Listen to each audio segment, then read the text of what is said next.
En el año de 2000 yo vivía en la ciudad de Salvador, en la provincia de Bahía, en Brasil. Y mis cuatro mejores amigos eran cuatro indígenas de cuatro etnias diferentes, que habían salido de sus comunidades para venir a estudiar en la capital del estado. Y para sobrevivir, para conseguir el pan de cada día, visitaban durante el día escuelas privadas y trocaban palestras por alimentos y también vendían artesanato. Y a la noche iban a su escuela a estudiar. Lo que más me llamaba la atención era que cuando visitaban las escuelas, los chicos, todos los chicos de 8, 9, 15, 16 años, siempre tenían las mismas preguntas. Tenían la curiosidad de saber si los indios comen gente, si los indios andan desnudos en sus comunidades, si los indios viven en casas de paja y barro. Aunque los indígenas explicaban qué es vivir en una comunidad indígena del siglo XXI, los chicos no conseguían tirarse de la cabeza esas imágenes estereotipadas que tenían visto en la televisión. Fue así que yo les propuse a mis amigos visitar las comunidades y hacer talleres de fotografía. Entonces siempre que teníamos 3 o 4 días libres, me juntaba a ellos y nos íbamos a alguna de las comunidades a hacer algún taller. Ahí fue que el líder espiritual, el payé, Cariri Yoko, nos dijo: quien desrespeta al indio es quien no lo conoce. Y surgió para nosotros la idea de hacer un proyecto donde cada comunidad pueda hacer su propio libro. Los indios puedan actuar como antropólogos, historiadores, periodistas, fotógrafos de sus propias realidades. Ya en el año de 2001, con los primeros libros en las manos, habíamos hecho 4 libros de 4 comunidades diferentes.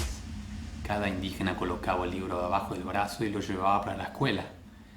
Y cuando daba la palestra y le preguntaban las cosas, él abría el libro y mostraba: esta aquí son nuestras casas. Están hechas de paja, están hechas de barro, están hechas de madera, tienen ladrillos, tienen metal, tienen vidrio. Bueno, esto era un shock diferente a los libros que tienen en las escuelas, los libros oficiales, donde solamente se hablaba de los indígenas en la primera página, que se decía los indígenas fueron descubiertos. O en la segunda página se hablaba en pasado, en los verbos todos conjugados en el pretérito. Los indios cazaban, los indios pescaban, los indios dormían, los indios comían. Y con estos nuevos libros hechos por ellos, se hablaba y se mostraba, se explicaba el presente. Y los indígenas podían compartir sus propias opiniones, sus perspectivas, sus sentimientos. Hablaban ahora de una invasión, no de un descubrimiento. Hablaban del robo, del saqueo, de los masacres. En el año de 2001, Brasil tenía más o menos 190 millones de personas. Los indígenas eran, en esa época, medio millón de personas que se autoidentificaban como indígenas. Y la gran mayoría de los brasileros, yo diría el 90% de los brasileros, pensaban que los indígenas no existían. Y en el mejor de los casos, cuando existían, pensaban que eran perezosos, salvajes, primitivos, peligrosos, violentos, ladrones de tierra. Y bueno, con estos 4 primeros libros y estos trabajos en las escuelas, por lo menos para estos indígenas y estos grupos, el racismo comenzaba a disminuir, las cosas comenzaban a mejorar un poquito.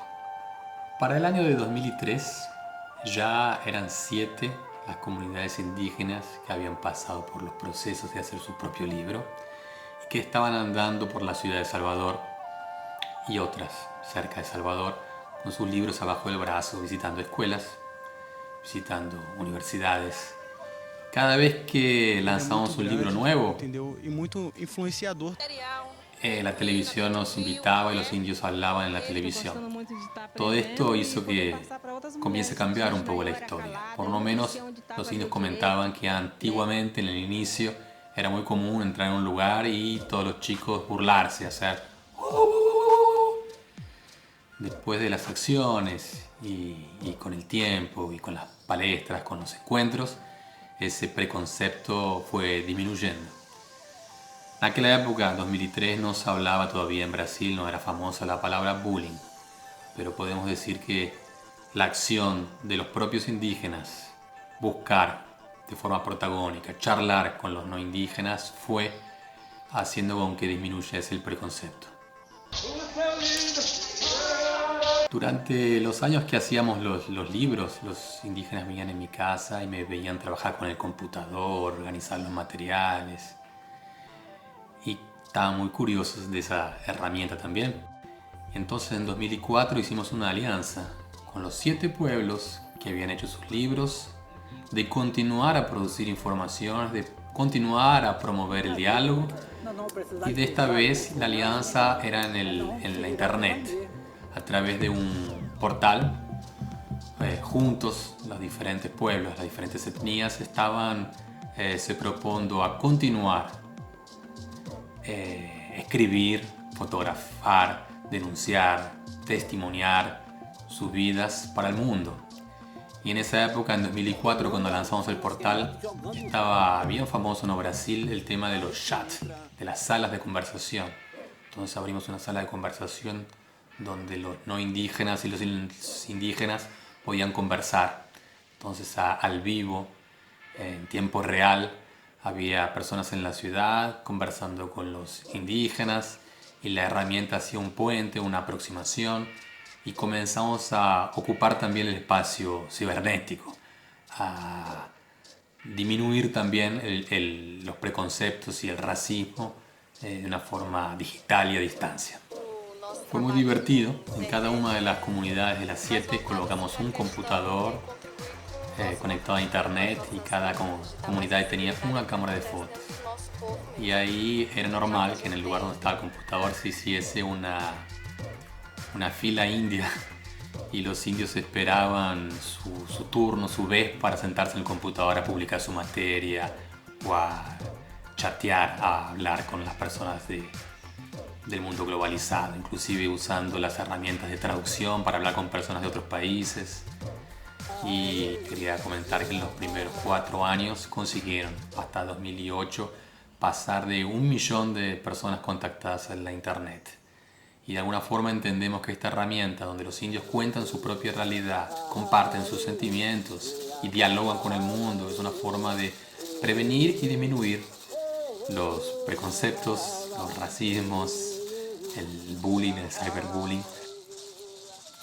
Lo que en Brasil pasa en particular ahora, y quería llamar la atención, es que hay muchos casos de racismo todavía, muy fuerte el racismo, y el racismo es tipificado como crimen.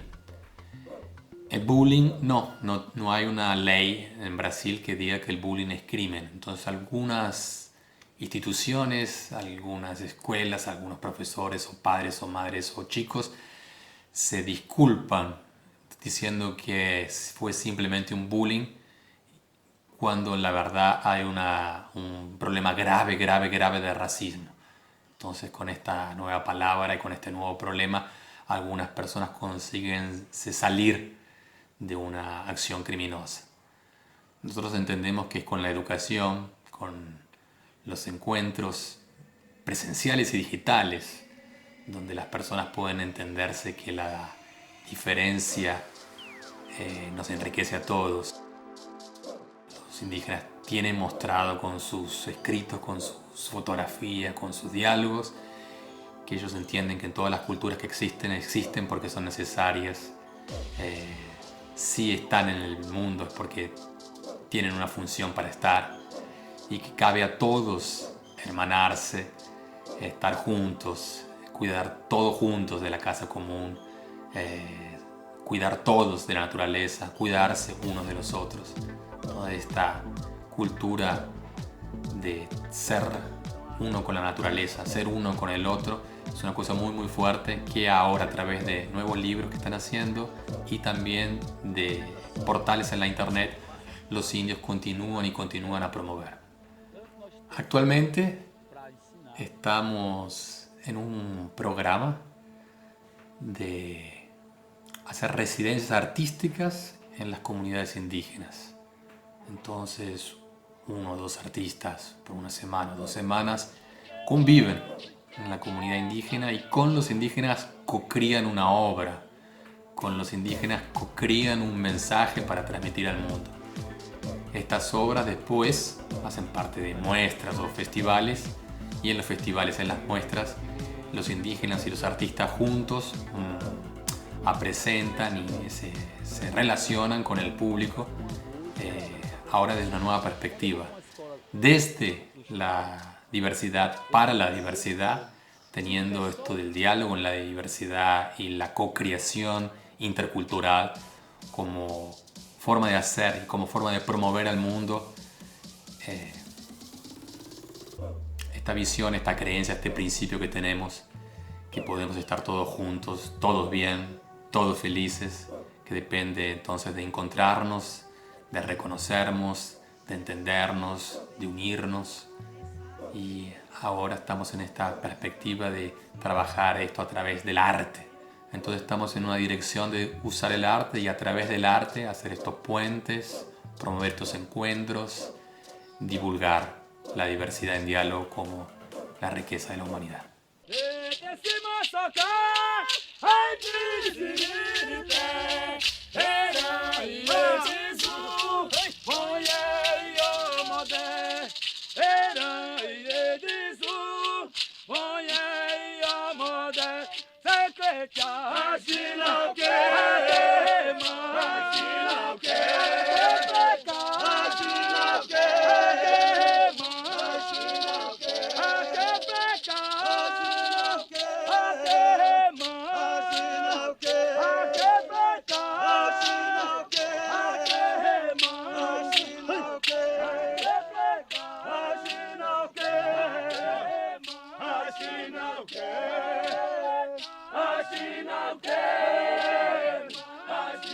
Okay.